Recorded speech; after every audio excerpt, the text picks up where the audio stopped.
So let's continue chapter number 12 friction. ये वाला हम करेंगे, ये अभी इसलिए करा रही हूँ क्योंकि it is related to force, it is also type of contact force. आपने पढ़ा था ना, it is a type of force, contact force. तो will do this chapter now. क्या होता है फ्रिक्शन, पता ही है आपको। When two objects, I mean two surface come in contact with one another, तो क्या होता है, कोई सी भी कितनी भी स्मूथ सरफेस हो, जैसे बोर्ड है काफी स्मूथ लग रहा है आपको, but actually there are some irregularities in the surface। इसकी सरफेस पे बहुत छोटी माइन्यूट एकदम irregularities है, which can't be seen by the naked eyes। ठीक है, वो हमें क्लियरली ऐसे नहीं दिखेगी।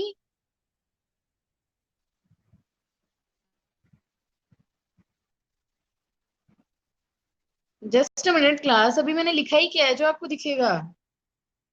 बस जस्ट द चैप्टर नेम। ठीक है, तो क्या होगा, इस पे बारीक बारीक इरेगुलरिटीज होगी। There are various irregularities on the surface, even on a smooth surface if I talk about, there are irregularities which you can't see। ठीक है, तो ये क्या होता है, कुछ इस टाइप से होती है। सपोज ये बोर्ड है and this is my hand, तो क्या होगा, इजीली पूरा स्लाइड नहीं होगा because of the force of friction मेरे हैंड में। और ये बोर्ड जब कांटेक्ट में आएगा तो there will be a force of friction in between. किस टाइप से होगा, this is the surface of the board, see, this is how the surface is actually। ठीक है, ऐसी सरफेस है बोर्ड की। these irregularities are very minute so we can't see them clearly। now whenever any object slides on it, let us say this pen, this is sliding on it, still there is friction। क्यों होगा friction, क्योंकि इन्हीं blocks में जैसे ऊपर वाला part है उसका भी पार्ट यहाँ पे आ जाएगा। ठीक है, ब्लॉक कर देता है ये इसको। ये जो इरेगुलरिटीज होती हैं आपस में एक दूसरे को ब्लॉक कर देती हैं, जिसकी वजह से क्या होता है, ऑब्जेक्ट इजीली मूव नहीं कर पाता है। ये आपका पेन हो गया, ये एक सरफेस हो गई। ठीक है, और ये थी आपकी दूसरी surface. whenever two surface come in contact, the surface are not perfectionally you can say smooth। ठीक है, perfectly smooth नहीं होती है वो। there will be some amount of irregularity on the surface of every object which causes a force of friction। ये block हो जाता है तो इसको आप स्लाइड करोगे तो इजीली स्लाइड नहीं होगा। जैसे सपोज ये है, ये हैंड लॉक हो गया ना, अभी ऐसे इजीली तो ऊपर नीचे नहीं हो पाएगा। हाँ, थोड़ा फोर्स लगाऊंगी तो ये मूव होगा, फिर यहाँ पे ब्लॉक हो गया, फिर लगाऊंगी फिर ये लॉक हो गया। तो इस तरीके से ये ब्लॉक होता जाता है जैसे जैसे ऑब्जेक्ट मूव होता है। ये बहुत छोटे लेवल पे होता है इसलिए हम ज्यादा फोर्स लगाते हैं तो ये दिखता नहीं है, बट किसी किसी ऑब्जेक्ट में ज्यादा भी होता है। ठीक है, जितनी ज्यादा रफ सरफेस होगी उतना ज्यादा इरेगुलर सरफेस होगी, उतनी ज्यादा फंसेगा उसमें तो फ्रिक्शन उतना ही ज्यादा हो जाएगा। ठीक है, तो friction is basically a type of contact force. Unless and until there is a contact तभी फ्रिक्शन फोर्स आएगा, otherwise friction force will not come into picture if there is no contact. आपको पता है it is a type of contact force.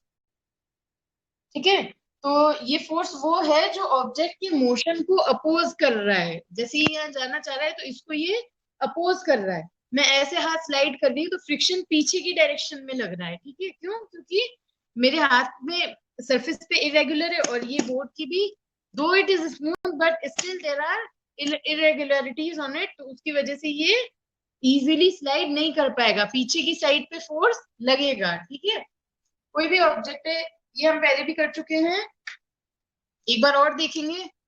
Suppose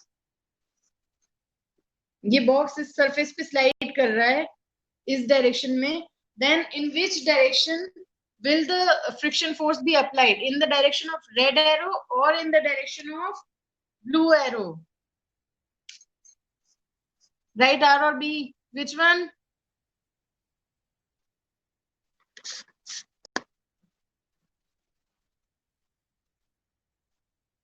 If the object is going in this direction, let me draw it again, this is the surface, this is your object, it is going in this direction, तो आपका friction force किधर लगेगा, either in the red one, red और black. Drawing it with black now. कौन सी direction में friction force लगेगा, in the direction of red arrow और ब्लैक एरो? ऑब्जेक्ट इस डायरेक्शन में जा रहा है, फ्रिक्शन किधर लगेगा? All of you are completely wrong. Friction force मैंने बताया ना ऑपोजिट डायरेक्शन में लगता है। If the object is going in this direction तो friction will be in opposite direction, तभी तो वो उसको अपोज करेगा। आप अगर इधर इधर से जा रहे हो, if you are going this way and someone is opposing you, then ऐसे तो अपोज नहीं करेगा ना पीछे से पुश करके, the person will obviously oppose you from the front, तभी तो आप इधर जा रहे हो, ये इधर से अपोज करेगा। तो friction force is opposing in nature, it opposes the flow of or the movement of an object in a particular direction. If the object is sliding in this direction, then friction will be in opposite direction. Very good. Red वाले arrow की तरफ होगा. It will be in opposite direction. ठीक है?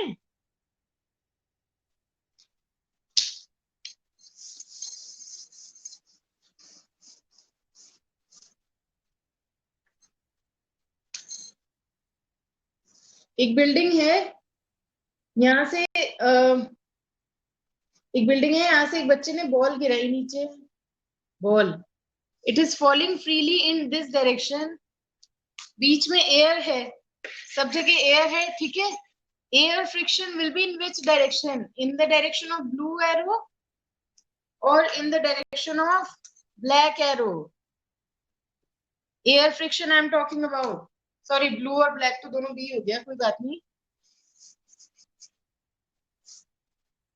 इन the direction of, ये नीचे की side जा रहा है, ठीक है? बॉल नीचे जा रहा है, तो फ्रिक्शन फोर्स रहेगा in the direction of red arrow, air friction, और in the direction of black arrow.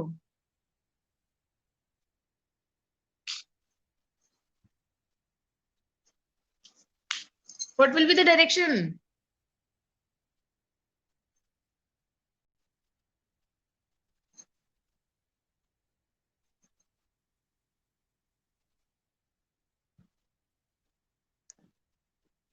In the direction of red arrow, ठीक है? बॉल नीचे जा रही है तो एयर फ्रिक्शन किधर होगा? अपोज करेगा तो ऑपोजिट डायरेक्शन में, ठीक है?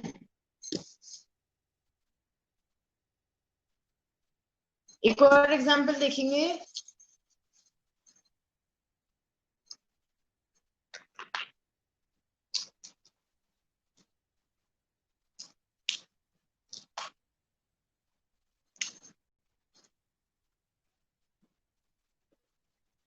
ऐसे एक प्लेन है,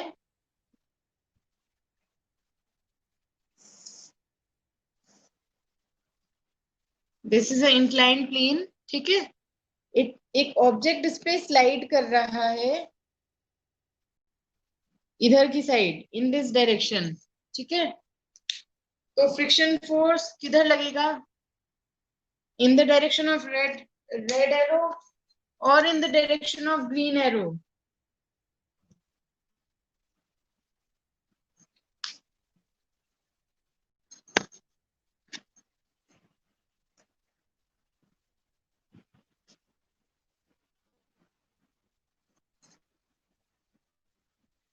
इन the direction of green arrow. क्यों? Because friction is opposing in nature, oppose करेगा ऑब्जेक्ट के मोशन को, ठीक है?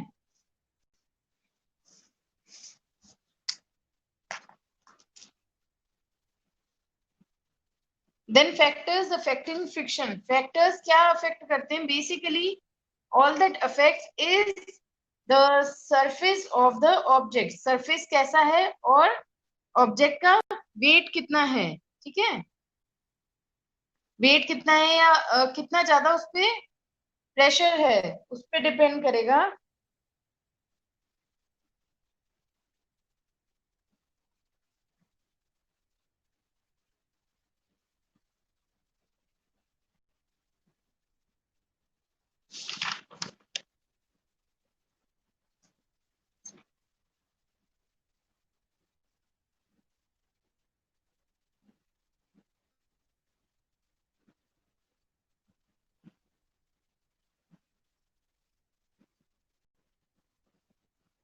ठीक है, सरफेस अगर रफ होगा तो क्या होगा? और ज्यादा फ्रिक्शन फोर्स होगा। Why? Because there are more irregularities, ठीक है? इंटरलॉकिंग हो जाएगी उसकी वजह से, and the object will not be able to move easily, ठीक है? इजीली वो मूव नहीं कर पाएगा। कैसे होगा? I'll just tell you with the help of a diagram.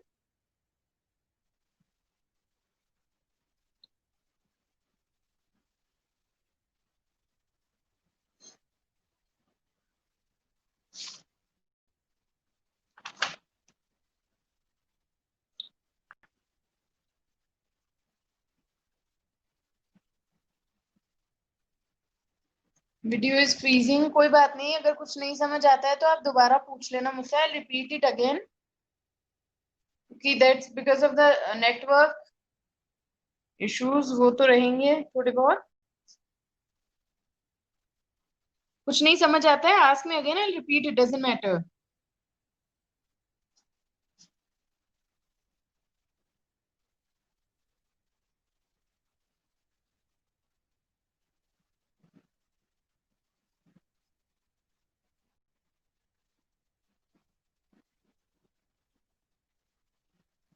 ठीक है, तो क्या होगा अगर suppose surface, C this is your surface, these are the interlockings, ठीक है, another surface which comes in contact with it, even though I am saying that the surface is smooth, that doesn't mean it is completely plain. There are irregularities or some kind of roughness on each and every surface practically, ठीक है। तो अब if I am saying a surface is like this, that's the very ideal condition which does not really exist. इतनी smooth तो कोई surface होती ही नहीं है। तो अब ये अगर rough surface है, this is a rough surface, it has many interlockings. Similarly, if any surface, other surface slides on it, it will get interlocked in this way, isn't it? दूसरी surface की भी irregularities इस तरीके से interlock हो जाएगी, तो क्या होगा? Object will not be able to move easily, slide नहीं हो पाएगा easily. Similarly,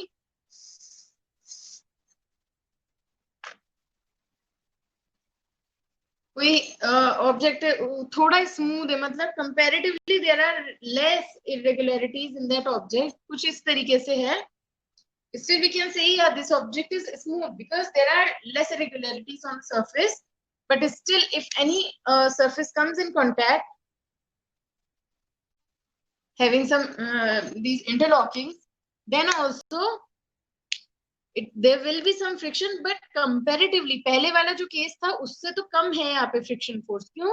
क्योंकि इंटरलॉकिंग इतनी ज्यादा नहीं है, थोड़े से फोर्स से ही ऑब्जेक्ट आगे मूव कर जाएगा, ठीक है। तो depending on the type of interlocking, मतलब कि कितना ज्यादा ये सरफेस स्मूथ है उसके बेसिस पे फ्रिक्शन होता है, मतलब कितना ज्यादा फ्रिक्शन होगा कितना कम फ्रिक्शन होगा। If the surface is rough, friction is more, if the surface is smooth, friction is less, ठीक है।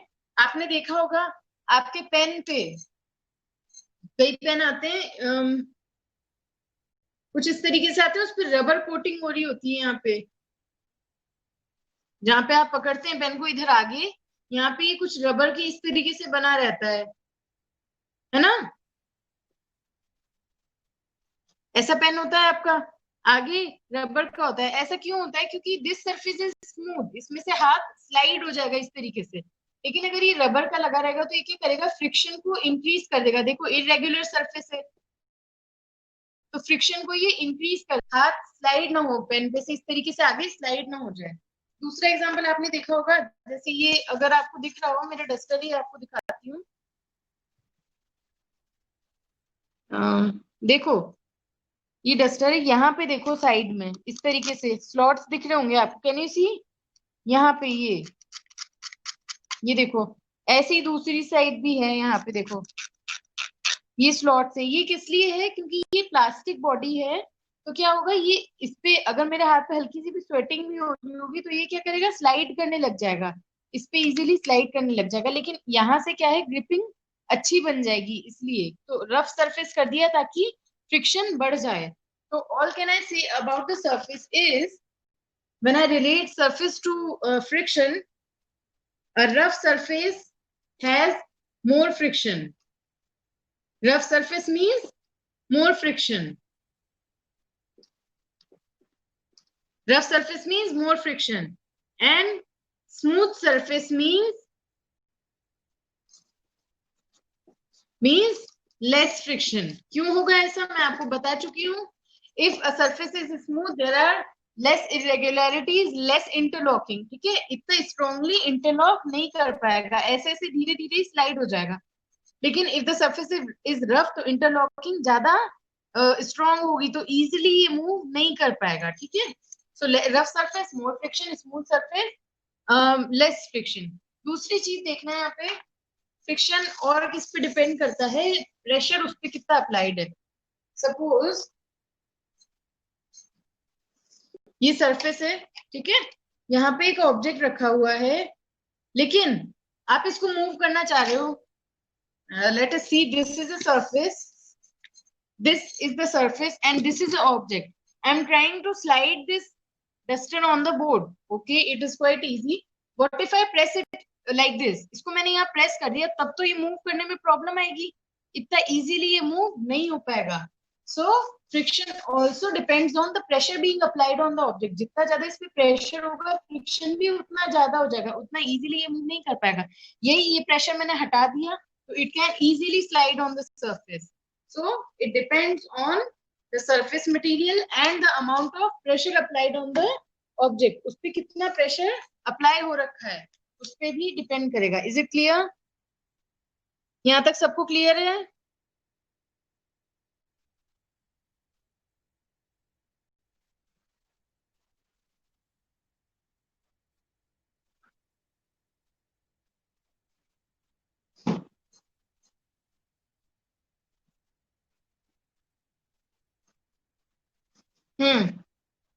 ठीक है, तो किस पे डिपेंड कर रहा है friction?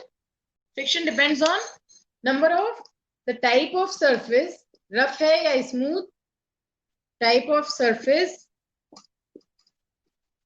Second, it depends on the pressure applied on it. Pressure आपको पता है क्या होता है, फोर्स पर यूनिट एरिया। ठीक है, इन दो चीजों पे फ्रिक्शन डिपेंड करता है।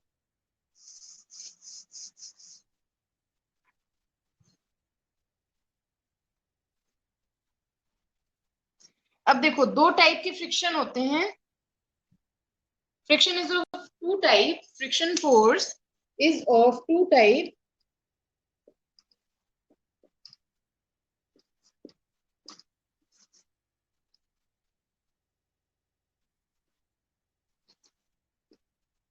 दो टाइप का होगा। The first one is static, static friction, static friction. ठीक है, second one is moving friction, कह लो काइनेटिक फ्रिक्शन भी बोलते हैं, मूविंग और काइनेटिक फ्रिक्शन।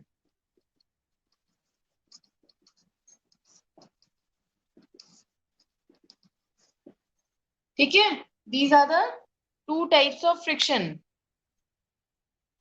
इसको स्लाइडिंग फ्रिक्शन भी बोलते हैं। ठीक है, आपकी बुक में स्लाइडिंग है तो स्लाइडिंग ही वर्ड में यूज करूंगी, स्टैटिक फ्रिक्शन और स्लाइडिंग फ्रिक्शन।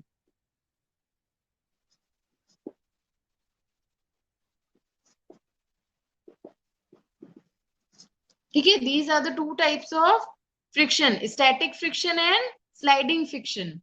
फ्रिक्शन क्या होता है, ये स्टैटिक फ्रिक्शन और स्लाइडिंग फ्रिक्शन। देखो इसको कैसे समझेंगे, कोई ऑब्जेक्ट है, आप इसको, ये रखा हुआ है यहाँ पे, इसको आप स्लाइड करने की कोशिश कर रहे हो। ये रेस्ट से जब आप इसको मोशन में लाने की कोशिश करोगे, मतलब initially it is in rest, इसको मोशन में लाने में जितना फ्रिक्शन फोर्स लगेगा, that is your static friction. Bringing object from A state of rest to motion, then the friction applied between the surface is called static friction. ठीक है, when the object is in rest position। कई बार क्या होता है, कोई बहुत heavy object है, suppose आपके रूम में बेड रखा हुआ है, ठीक है, हैवी बेड है, सामान भी रखा हुआ है उसमें, अगर बॉक्स वाला है तो हैवी बेड है, आप उसको खिसका पाते हो? नहीं खिसका पाते। ऐसा क्यों होता है? Because it is in rest position, और रेस्ट पोजीशन में है, उसके अलावा उसका फ्रिक्शन फोर्स इतना ज्यादा है बिकॉज उसका वेट भी बहुत है, उसमें प्रेशर ऑलरेडी है, सामान रखा हुआ है तो प्रेशर ऑलरेडी है। ठीक है, तो उसका वेट इतना ज्यादा है कि, और फ्रिक्शन फोर्स इतना ज्यादा लग रहा है that your force, the force that you are applying can not overcome the amount of friction force. कोई भी ऑब्जेक्ट को हमें मूव करने के लिए एक फाइनाइट फोर्स लगाना पड़ता है। वो फोर्स कितना होता है, मिनिमम इतना हो कि फ्रिक्शन फोर्स को वो ओवरकम कर सके। ठीक है, कोई ऑब्जेक्ट है, सपोज एक तो ये बॉक्स रखा है, ठीक है, नहीं दिख रहा, suppose this is a box and this is your bed, ये आपका बेड है, ठीक है, ये आपका बेड है। किसको मूव करने में ज्यादा फोर्स लगेगा, एक मिनिमम फोर्स आपको लगाना पड़ेगा, ठीक है। तो क्यों लगाना पड़ेगा, क्योंकि इस पे फ्रिक्शन फोर्स अप्लाई होगा as soon as you try to move, ठीक है। जैसे ही उसको मूव करने लगेंगे, एक फोर्स आपको अप्लाई करना पड़ेगा। जब तक आप इस फोर्स को ओवरकम नहीं कर लेते, फ्रिक्शन फोर्स को, फ्रिक्शन फोर्स कहाँ लग रहा होगा, जिस सरफेस पे रखा है उस पे, ठीक है। तो उस फ्रिक्शन फोर्स को जब तक आप ओवरकम नहीं कर लेते, unless you overcome the force, then only the object will start moving or the object will start sliding. Before that the object will not move, ठीक है। आपका force has to be greater than friction force, तभी object move होगा। तो वो friction force जिसको आप overcome करके ऑब्जेक्ट को रेस्ट से मोशन में लाते हैं, that is your static friction. I repeat, वो फ्रिक्शन फोर्स जिसको अप्लाई करके वो फ्रिक्शन फोर्स जिसको आप ओवरकम करके ऑब्जेक्ट को रेस्ट से मोशन में लाते हैं, that is your static friction. अब आता है स्लाइडिंग फ्रिक्शन। एक बार ऑब्जेक्ट ऐसे रखा हुआ है, एक बार आपने इसको मूव किया, फिर इसको स्लाइड करना इजी हो जाता है ना। तो क्यों, क्योंकि स्लाइडिंग फ्रिक्शन अब उस पर लग रहा है, that is slightly less than static friction. तो आपका जो स्लाइडिंग फ्रिक्शन है that is slightly less than static friction, or you can say static friction is greater than sliding friction, slightly greater than, थोड़ा सा ज्यादा है स्लाइडिंग फ्रिक्शन से। क्यों, क्योंकि इसमें क्या है, हमें पूरा फोर्स ओवरकम करना पड़ रहा है सरफेस का, तभी वो मूव करेगी, ठीक है। स्लाइडिंग फ्रिक्शन भी फोर्स तो लगेगा उसको मूव करने में भी आगे, लेकिन एक बार मूव हो गया तो कंपैरेटिवली इजीली मूव हो जाएगा वो। जितना फोर्स हमें उसको एक बार हिलाने के लिए लगाना पड़ रहा था उससे कम ही लगेगा। तो this was the concept of static friction and sliding friction. जिनको नहीं समझ आया एक बार क्लियरली सुनो। स्टैटिक फ्रिक्शन वो फ्रिक्शन फोर्स है जिसको आपको ओवरकम करके ऑब्जेक्ट को मूव कराना पड़ रहा है, bringing it from rest position to a moving position, or bringing it from rest to motion by overcoming a friction force, that is called static friction. Static friction is applied when the object is in rest position. Once the object starts moving, then the friction force applied on the moving object is called sliding friction. So the force that you have to apply to overcome sliding friction is comparatively slightly smaller than the force that you have to apply to overcome static friction, or simply we can say static friction force is slightly greater than sliding friction force. Have I made myself clear? सबको एकदम समझ आया अच्छे से? Is it completely clear?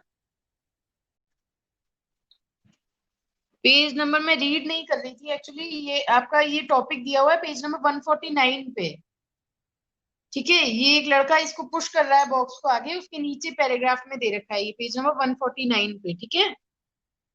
Static और kinetic एकदम static और sliding एकदम समझ आया सबको अच्छे से?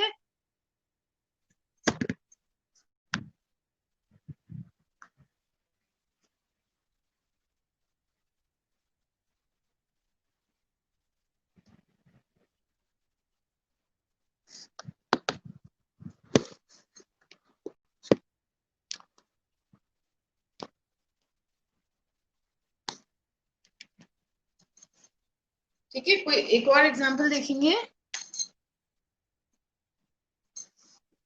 सपोज ये बॉक्स है यहाँ पे, इट इज एट रेस्ट। अगर मैं कह रही हूँ 0 मीटर पर सेकेंड है इसकी वेलोसिटी, मतलब क्या है, ये रेस्ट पे, आपको पता है रेस्ट पे स्पीड 0 होगी ऑब्जेक्ट की। तो मेरे को एक फ्रिक्शन फोर्स यहाँ पे लग रहा है, मैं इसको पुश करने की कोशिश कर रही हूँ इस डायरेक्शन में, ठीक है। मैं लगा रही हूँ 2 न्यूटन फोर्स लगा रही हूँ, वेयर एज द फ्रिक्शन, मैं इसको इधर पुश कर रही हूँ तो फ्रिक्शन इस डायरेक्शन में होगा।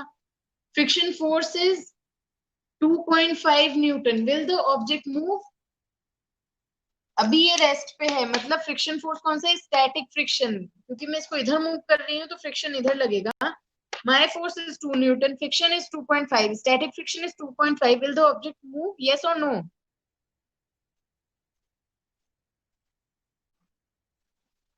Will the object move?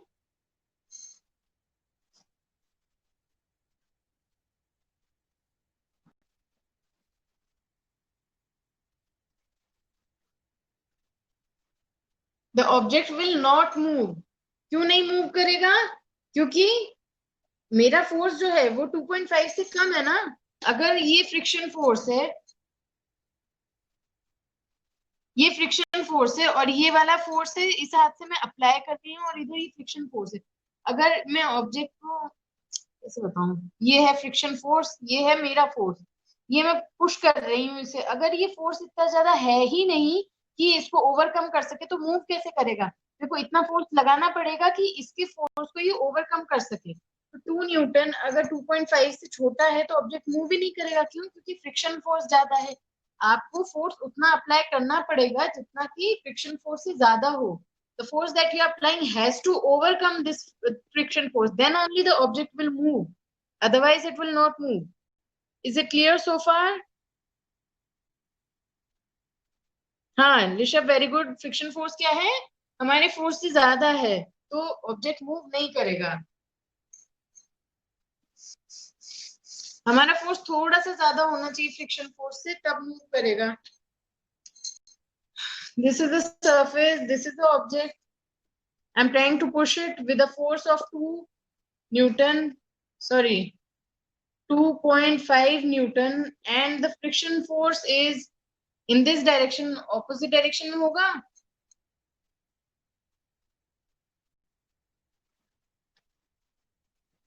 ये बॉक्स यहाँ रखा है, इधर मैं फोर्स अप्लाई कर रही हूँ इधर की साइड, तो फ्रिक्शन इधर होगा, यानी फ्रिक्शन इस डायरेक्शन में होगा। Friction is 2.5 Newton, will the object move, yes और no? The force applied by me is 2.5 and friction force is also 2.5. Will the object move?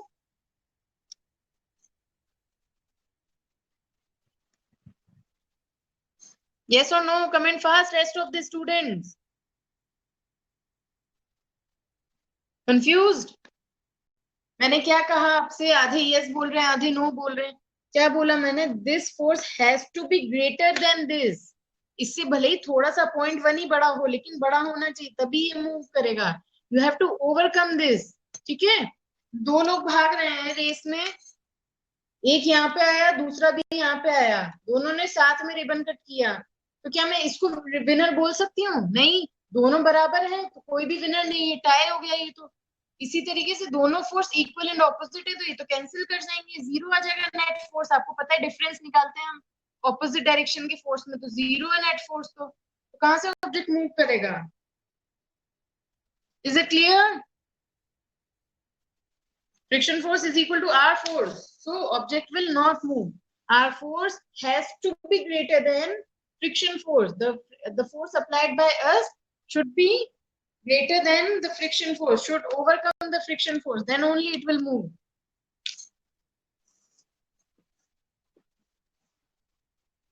मेरा फोर्स है 2.6 Newton.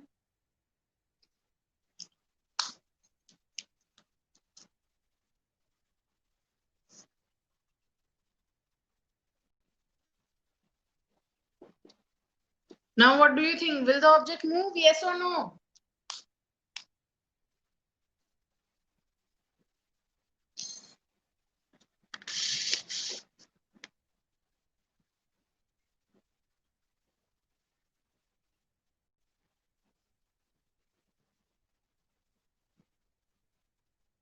Yes, it will move. क्यों? क्योंकि हमारा force ज्यादा है, 2.6 Newton है ना? फ्रिक्शन फोर्स 2.5 है तो इट विल डेफिनेटली मूव। ठीक है, हमारा फोर्स इससे ज्यादा है।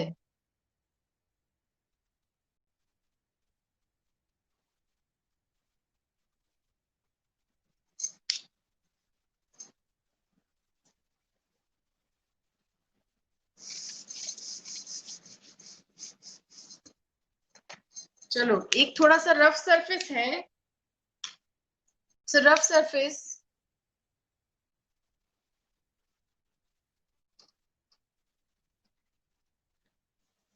ठीक है, ये प्लैंक है, इस पे ये ऑब्जेक्ट स्लाइड कर रहा है,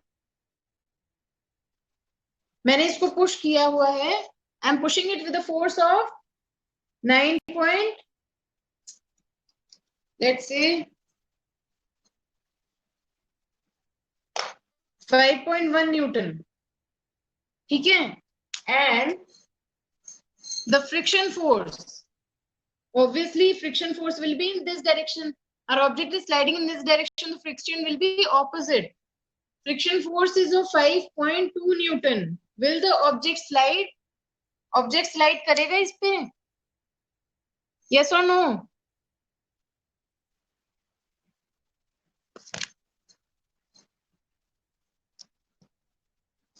The force applied by us on this sliding object, on this object, sorry, it is at rest, ठीक है, 5.1 newton, whereas the friction force, static friction force is 5.2 newton.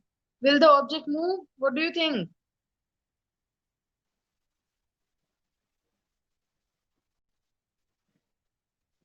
No, obviously, because the force applied by us is less than the static friction force. The object will not move.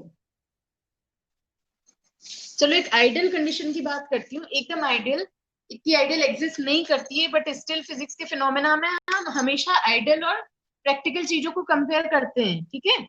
एक ideal surface है, smooth एकदम, with no friction, you can say sliding बना देती हूँ, एक ideal surface है with no friction, smooth surface, ideally smooth surface, एक object इस पे स्लाइड कर रहा है, मैंने इस पे फोर्स ही नहीं लगाया, या कह लो 1 न्यूटन बस फोर्स लगाया है मैंने, will the object move? 1 newton मैंने फोर्स से इसको पुश किया, this is ideally smooth surface, I am repeating again, this is ideally smooth surface,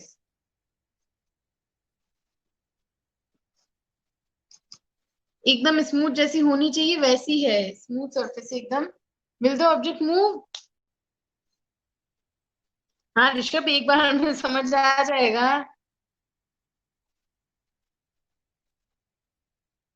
very good, the object will move, क्यों? Ideally smooth surface means to say friction force is zero here, isn't it? Ideally smooth है तो क्या होगा, friction force F is equal, यहां लिख देती हूँ, F is equal to 0, अब 0.1 भी अगर हमारा फोर्स होगा तो भी ये स्लाइड कर जाएगा, क्योंकि फ्रिक्शन फोर्स यहाँ पे है ही नहीं, स्मूथ सरफेस है, ठीक है। इज इट क्लियर, सबको समझ आ गई फिनोमिना फ्रिक्शन फोर्स के? यहां तक किसी को कोई डाउट हो, आस्क मी फास्ट, कोई भी डाउट है यहाँ तक तो?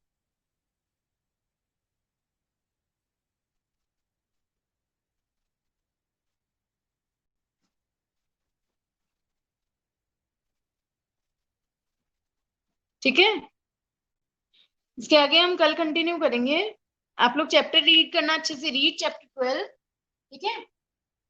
बाकी का question answer I will post in the group, make sure you do complete all the question answers, ठीक है। Okay, let's terminate the class. Thank you everyone. Take care.